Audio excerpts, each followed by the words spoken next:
Más allá de la cuarta dimensión.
Como de costumbre, haremos un breve repaso a lo que dijimos en sesiones anteriores. Empezando, en primer lugar, por hacerte una afirmación muy tajante con referencia a lo que definimos esoterismo, y es que todo cuanto se puede decir esotéricamente, si no se tiene una experiencia de los hechos, debe ser aceptado solamente como una hipótesis mental y trabajar con esta hipótesis aceptando primero una duda que no una afirmación rotunda o una más rotunda negación. El esoterismo es la ciencia que trata de todo aquello que está más allá y por encima de los sentidos. Por lo tanto, para llegar a su comprensión, deberemos afinar otro tipo de percepción que nos conduzca a otras experiencias. Y si llegamos un día a realizar esa experiencia, entonces veremos que todo cuanto dijeron los sabios y filósofos del pasado y todo cuanto experimentaron los místicos de no importa qué religión o qué creencia, eran verdades irrefutables. Y esto son cosas que todos y cada uno de nosotros tenemos el deber de realizar en esta era recién empezada de Acuario, en la cual parece ser que todas las constelaciones planetarias ayudan al planeta Tierra en el desenvolvimiento del cuarto reino de la naturaleza, el reino humano. Y a partir de aquí vamos a continuar dando un breve repaso a lo que dijimos hace el mes anterior respecto a la ley de jerarquía. Jerarquía existe en todos los planos por cuanto es una ley en la naturaleza. La jerarquía existe porque así es la voluntad de aquel que utiliza el universo en donde vivimos, nos movemos y tenemos el ser como su cuerpo de expresión. Por tanto, todo cuanto existe en las razas, en los reinos, en las dimensiones, en las rondas, en los esquemas planetarios, todo obedece a una sola ley, la ley de jerarquía, haciendo énfasis en un punto muy importante, y es la doble vertiente de jerarquía. Una jerarquía que es la conciencia jerárquica o es la actividad jerárquica de aquel ser psicológico que ha realizado la experiencia espiritual y por lo tanto está cumpliendo en la vida una función jerárquica. Existe después aquella persona en función de jerarquía que no es lo mismo. Está ocupando en la vida una función social o una jerarquía que no le corresponde por merecimientos de tipo espiritual. Y está simplemente usurpando un lugar que no le corresponde. Pero esto vendrá con el tiempo a medida que se estudien las oportunidades cíclicas operando sobre la Tierra y se miren las capacidades de los niños que van a nacer en un próximo futuro, preparándoles para la técnica de la iniciación. Es la técnica de la aproximación a la divinidad y, para darte una fe, de la ley de jerarquía. Hemos dicho que existe jerarquía en todos los planos. Y si tienen en cuenta cuánto les he dicho acerca de lo que hay que significar por el término esoterismo, les voy a emplazar en un franco desafío de conciencia a que investiguen todo cuanto se puede decir, que ni acepten ni rechacen, sino que simplemente traten de comprender, observando muy atentamente, porque podemos decir cosas muy interesantes, pero que no podemos comprobar de inmediato y que por tanto se convierte en un campo muy hipotético de la conciencia, sin comprobación y sin experimentación alguna. Por lo tanto, teniendo en cuenta esto, vamos ya a entrar definitivamente en el tema jerarquía o jerarquía social, jerarquía humana, jerarquía del reino, jerarquía incluso de elementos. Empezando por aquello que decimos, todo cuanto existe de vacío, o que decimos de vacío en el espacio, está constituido por un éter sutil en donde se mueven las dimensiones. Es decir, que cada dimensión utiliza el éter para expresar algunas de sus objetividades, que son objetividades desde el punto de vista de un observador que está atentamente y autoconsciente en el plano base del estudio. Por ejemplo, para nosotros constituidos a base de 4 elementos físicos y teniendo una mente razonadora que trata de investigar, nos vemos coartados porque no podemos comprobar lo que existe en la cuarta dimensión, objeto de la ciencia científica en sus estudios actuales, pero como que escapa a nuestra percepción habitual, se escapa a la zona de influencia de nuestra razón normal, porque no existe objetividad. Entonces tenemos que apelar al juicio certero de la intuición. Y aquí es donde hay que trabajar intensamente.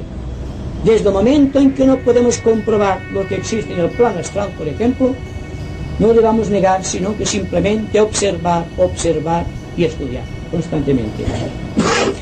Para darnos cuenta de que todo cuanto existe en el éter tiene una vida inteligente, tiene una conciencia estructurada y tiene una mente razonable que puede efectuar sus razonamientos empleando otra forma sutil de éter que desconocemos.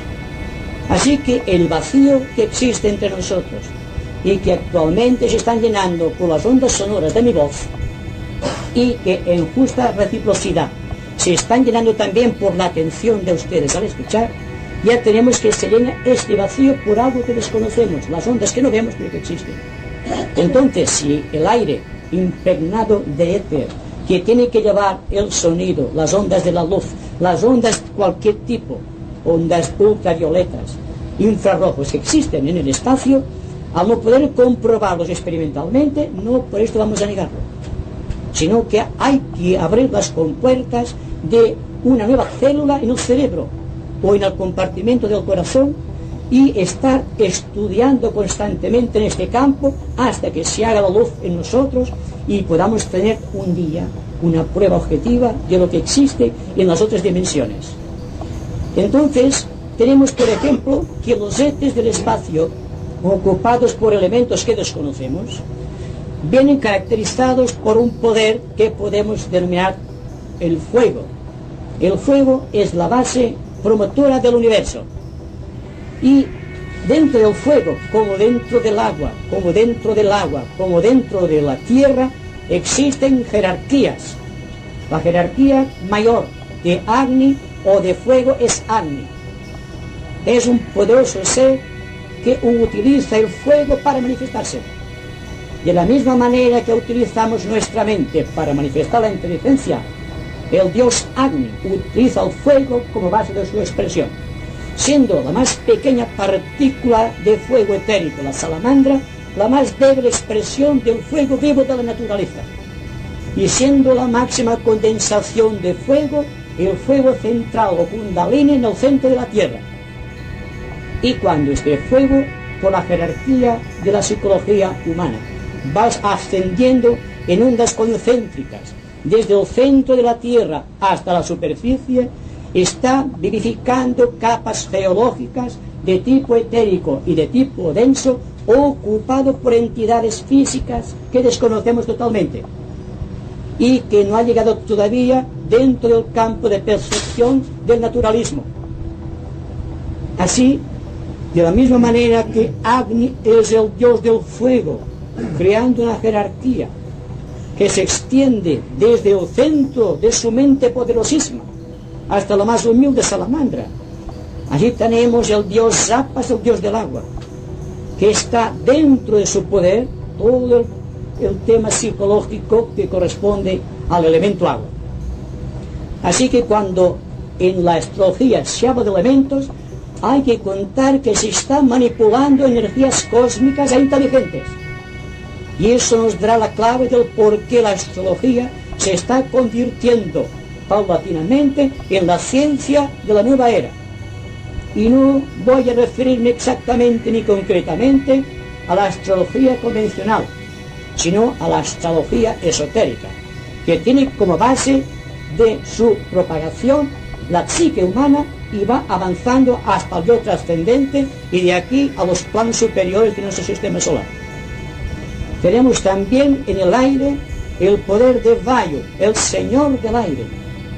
A través de los silfos más insignificantes está llenando estos éteres con su fuerza radioactiva, creando las condiciones que más tarde se convierten en los cuerpos físicos de los hombres y de los niveles subhumanos de la naturaleza. Lo mismo ocurre con el dios de la tierra, manifestándose a través de aquello que esotéricamente llamamos Anima Mundi, o sea, el dios Prakriti, que utiliza la forma etérica del físico hasta llegar al reino mineral. Y al llegar aquí ya estamos hablando y refiriéndonos a planos sustanciales de la naturaleza, desde el plano físico más denso hasta el plano ádico, en donde se manifiesta la fuerza absoluta del lobo solar. Siempre dentro de este orden de cosas vemos constantemente la ley de jerarquía. Y esta ley de jerarquía, que se manifiesta en todas y en cada una de las conciencias, de no importa qué reino, qué plano, qué dimensión, qué átomo o qué hombre, constituye en sí el poder victorioso y glorioso de la vida, manifestándose por doquier, creando una infinita secuela de jerarquías que van desde el propio logo solar hasta el más humilde átomo que ha salido por la fuerza creadora de su conciencia. Todo es jerarquía, manifestándose, tal como dijimos la vez pasada, como la escalera gigantesca e interminable de Jacob, por donde se dice suben y bajan los ángeles del Señor. Teniendo en cuenta que esencialmente el hombre es un ángel, está revestido transitoriamente por el poder de los elementos, a los cuales nos hemos referido, por gasas, digamos, o moradas de carne cada vez más sutil, hasta llegar a todo lo más infinito y glorioso de su conciencia, y que en lo absoluto de su más densidad es el cuerpo físico que conocemos y a través del cual nos reconocemos. Al hablar de jerarquía, y teniendo en cuenta que estamos hablando de algo que está más allá y por encima de los sentidos corrientes, al tener que ejecutar con la inteligencia, vamos a analizar uno de los grandes misterios que se realizan constantemente en el planeta y que tienen como base una fraternidad oculta llamada la Gran Fraternidad Blanca o la jerarquía planetaria.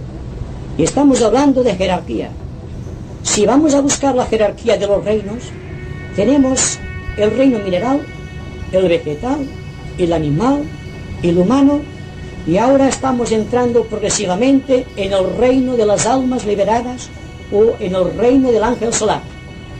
O sea, estamos penetrando en el quinto gran reino de la naturaleza, ocupado precisamente por todos aquellos seres humanos que después de pagar con el sacrificio de muchas vidas un canto a la libertad espiritual, se convirtieron en iniciados, se convirtieron en adeptos, en maestros de compasión y de sabiduría.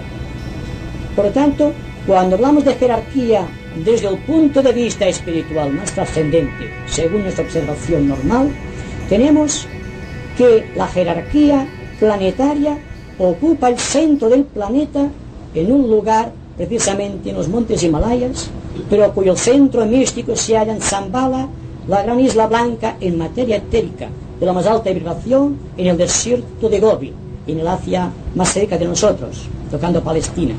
Por lo tanto, hablamos de cosas que no podemos comprobar. Y eso vamos a decir de enseguida, que cuando hablamos de jerarquía, en este orden de cosas, estamos tratando de monoizar una sustancia de la más alta elasticidad cósmica, para la cual nuestra mente quizá no tenga todavía los requeridos atributos. Pero ateniéndonos a lo que se nos ha dicho a través de los libros santos, con conclusiones en la propia Biblia y en los libros santos de la India, vemos que lo que entendemos por gran fraternidad o gran logia blanca del planeta se estableció en la Tierra después de un concilio solar que se tuvo hace unos 18 billones de años, una cantidad astronómica que al parecer no tiene importancia cuando se observa desde un alto nivel cósmico. Se dice que se había realizado una experiencia de propagación o aceleración del poder del espíritu en el esquema planetario de Venus, y que había tenido un éxito en el sentido de que realmente había acelerado el proceso de evolución de la humanidad venusiana, y que los animales o el reino animal de Venus había accedido al reino humano en Venus, y que el reino animal en Venus era de la categoría similar al reino humano en la Tierra. Esas son cosas que no pueden ser comprobadas, pero ustedes siguen atentamente y escuchen el corazón lo que les dice. Este concilio, que se tuvo lugar en un lugar indeterminado del cosmos absoluto, se dice esotéricamente, asistió el propio Logo Solar, asistió la Cámara de Consejo de todas las logias existentes y evolucionantes de los planetas sagrados del Sistema Solar, que hubo también enviados de otros planetas sagrados de no importa qué sistema solar, dando prueba de que existe también una fraternidad cósmica, como existe una fraternidad entre los hombres, porque la ley hermética es igual es abajo que arriba, igual es arriba que abajo. El éxito del concilio, en la puesta de acuerdo del concilio, tuvo una gran derivación. De esta derivación salió un ruego, porque jerárquicamente no existe un mandato, sino que existe una insinuación, y el ser que cumple aquella misión se siente lanzado kármicamente a realizarlo. La respuesta vino de un elevado y trascendente ser de la cadena venusiana, que aceptó el encargo de descender de su alto nivel espiritual, de no importa qué dimensión a la cual no podemos acceder con la mente, que aceptando el encargo hice conciencia de la Tierra. No vamos a decir descendió ni ascendió, porque en el cosmos no existe ni arriba ni abajo, ni derecha ni izquierda. Existe un estado de conciencia y una propagación de ese estado de conciencia que transporta y se materializa en otro planeta. Ese poder lo tienen todos los adeptos de la jerarquía. Por lo tanto, no trabajamos con sueños. Es algo, sin embargo, que escapa muy por encima de aquello que podemos nosotros comprender según nuestro estado actual de conciencia. El hágase del Logo Solar, la invocación dentro del concilio que tuvo lugar durante ese tiempo, con la respuesta de este excelso ser que en la literatura esotérica toma el nombre de Sanat Kumara, trajo como consecuencia la instauración en la Tierra de la jerarquía planetaria. Sanat Kumara hizo conciencia en la Tierra con 3 de sus inmediatos discípulos, que juntos con el Señor del Mundo o Sanat Kumara toman el nombre de los Señores de la Llama, o también los 4 Kumaras, respondiendo también a esta vibración invocativa del Logo Solar con relación a aquel centro Tierra dentro de su cuerpo universal. Vinieron también, cósmicamente hablando, fuera del sistema solar otras tres jerarquías, otros tres grandes señores o conciencias psicológicas que se cuidaron de establecer el nexo de unión entre Sanat Kumara y los señores de la llama, sus tres discípulos, con todo el ambiente cósmico más allá del planeta. El acto de sacrificio de Sanat Kumara tuvo como consecuencia, ante todo, un resurgimiento total de las energías que operaban en el planeta Tierra. El reino mineral accedió por vez primera a la radioactividad y por primera vez en la historia del planeta se conocieron las piedras preciosas. El reino vegetal, que era de por sí majestuoso, empezó a florecer. Las flores todavía no existían en el planeta Tierra, solamente como una emanación de Sanat Kumara, propagando las energías del planeta Venus, trajo como consecuencia el florecimiento de la Tierra. Y desde aquel tiempo, en la tercera raza de la gran raza raíz, la Lemur, se realizó el prodigio. Desde entonces, el reino vegetal es el nexo de unión más entrañable con el corazón místico del logo solar, siendo el reino, dentro de su estructura, más evolucionado de la Tierra, guardando las instancias de lo que es conciencia. También se dice que se operó también un prodigio en el reino animal, y todas aquellas entidades del mundo animal estaban ya invocando la fuerza del espíritu, accedieron por obra y gracia de Sanat Kumara al proceso de individualización. Se trajeron del cosmos, del gran quinto principio cósmico, del quinto plano del sistema solar, la luz, aquello que se llama el Prometeo cósmico que roba a los dioses, el fuego de los espacios siderales, y unas entidades perteneciendo a sí mismo al corazón místico del nodo solar, que se llaman los ángeles solares, que cogieron el fuego de manas y lo transportaron al cerebro incipiente de la raza de los hombres.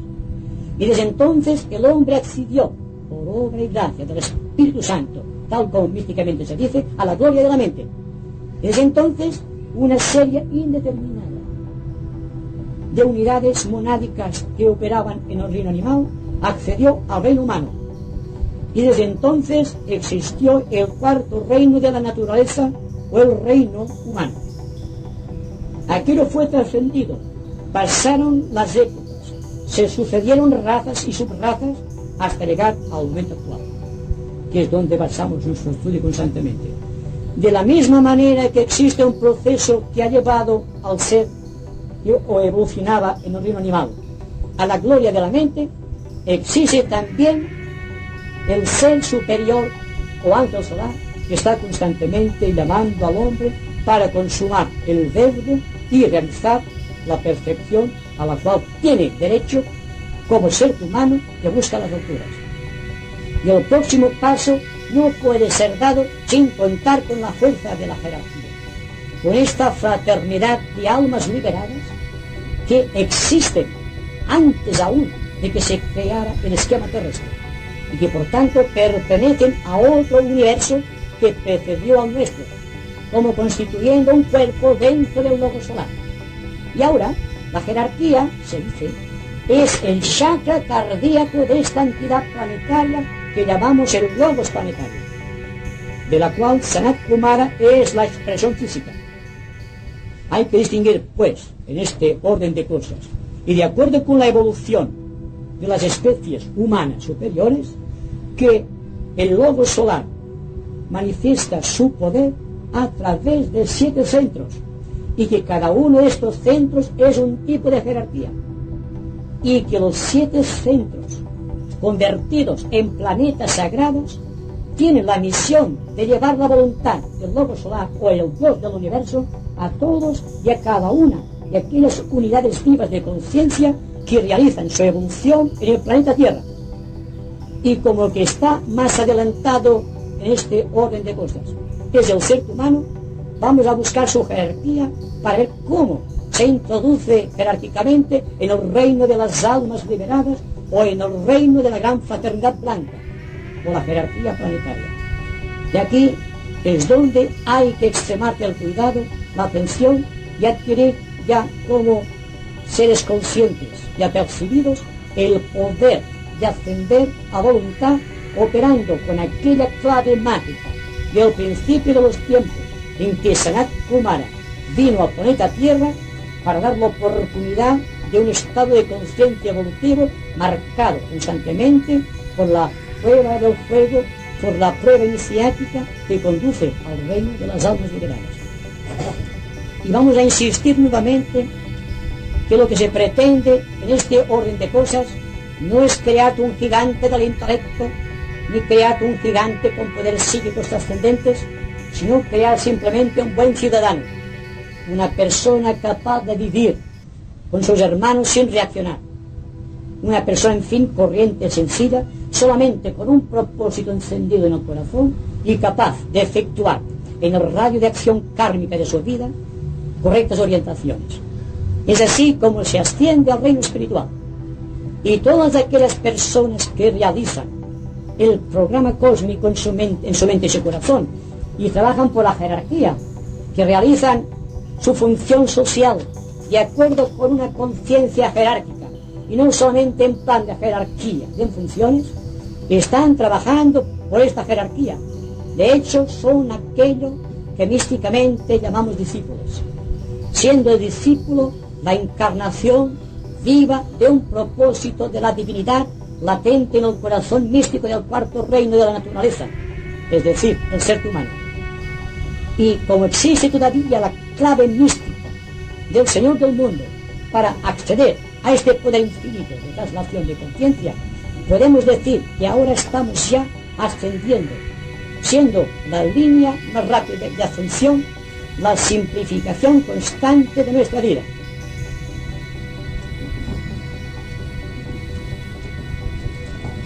Teniendo en cuenta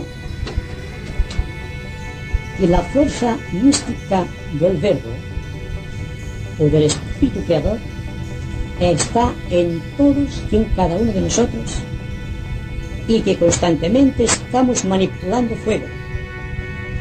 El fuego, ya no el fuego de Agni en el centro de la tierra, técnicamente definido como Kundalini, sino que tratamos a igual que lo hicieron hace millones de años los ángeles solares, los verdaderos prometeos del cosmos, arrebatar el fuego de Manas superior y acceder a la fuerza expansiva del verbo creador, es decir, convertirnos constantemente en el verbo revelado de la resolución mística, lo cual implica no mucho conocimiento esotérico, sino simplemente una vida correcta, siendo la vida correcta no la vida de disciplina que está llevando mucha gente, sino solamente tratar de vivir amablemente con los demás.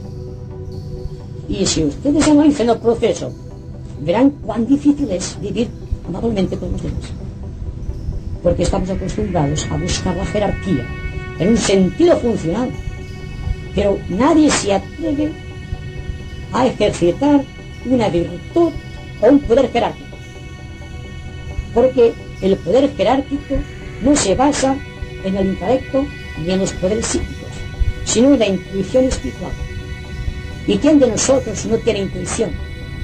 Todos tenemos intuición, siendo la intuición el contacto que establece el hombre con el ser superior cuando de su mente ha desvanecido, ha desguarnecido todo su andamiaje mental de imágenes y pensamientos, y entra un gran vacío, un vacío que existe porque todos ustedes han experimentado este silencio que se produce cuando están serenamente expectantes a la observación de algo grandioso, algo que se convierte en un estudio espontáneo de la vida.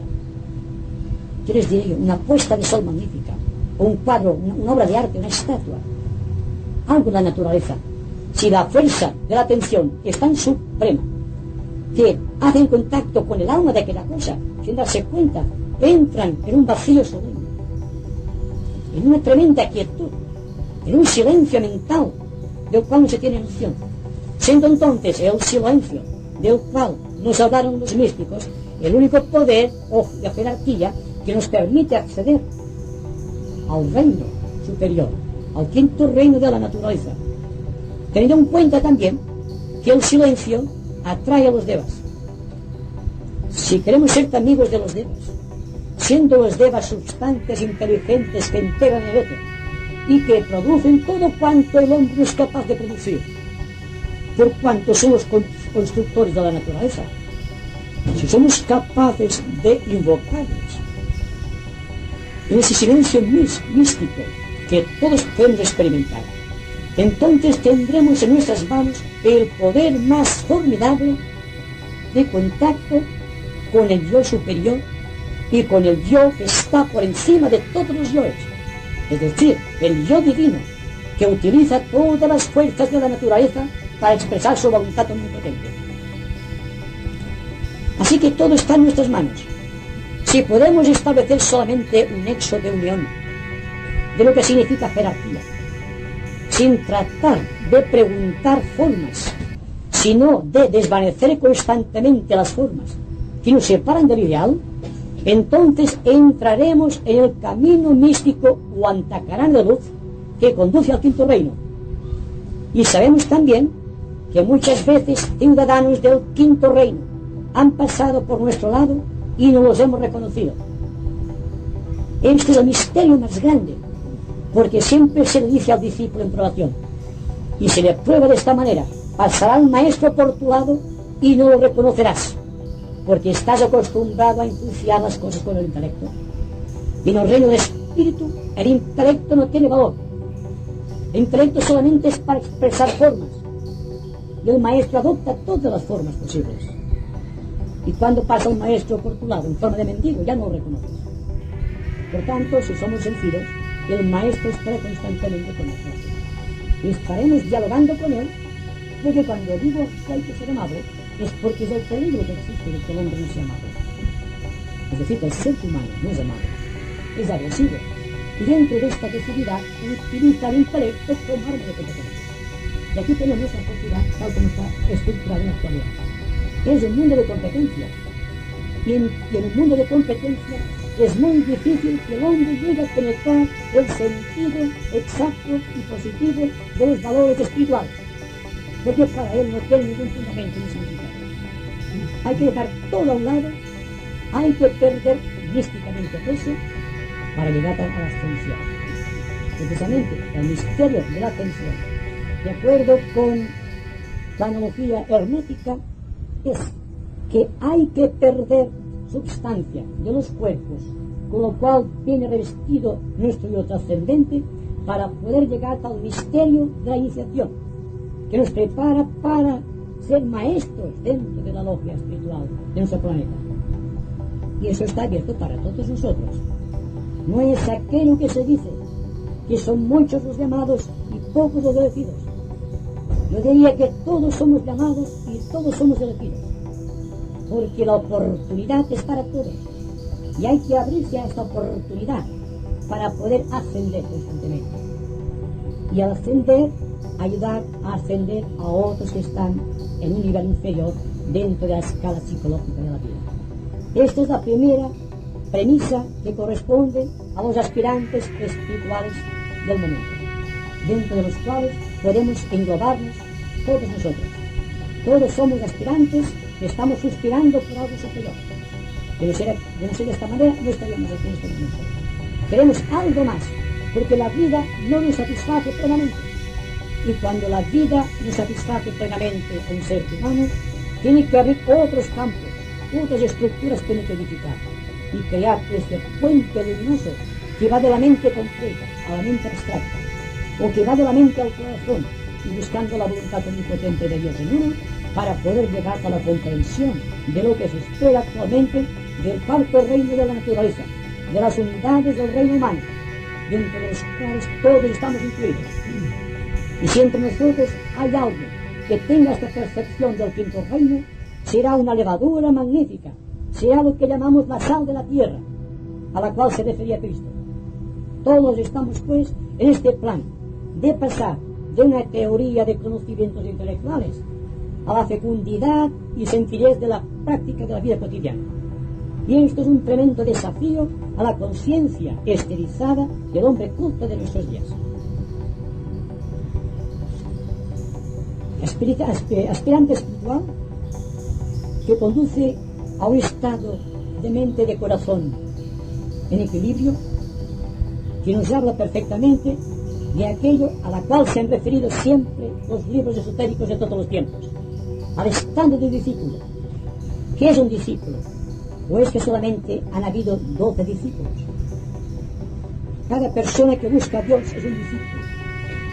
Solamente tiene que ejercitar el poder del Espíritu para que surja el Espíritu y se convierta finalmente en un iniciado, que culminará un día en un adepto, en un maestro de compasión y de sabiduría, y se convertiría entonces en una jerarquía dentro del mundo de las almas, teniendo en cuenta que todos estamos inmersos en un mundo de actividad de supremas energías que nos conducen psicológicamente hablando hasta un punto específico de interés.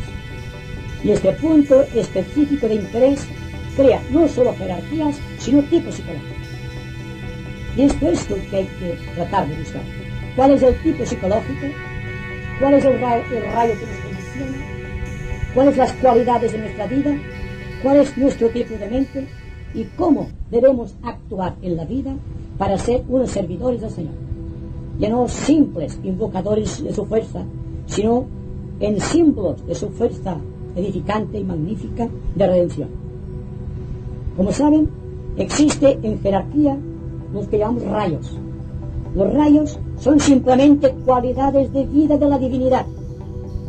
Y dentro de la excelsitud de su origen solar, el Dios de nuestro universo utiliza para manifestarse 7 cualidades que vienen a través de 7 planetas sagrados. Esos planetas son, dejando siempre a ustedes este punto mágico de intuición para ver si realmente es así.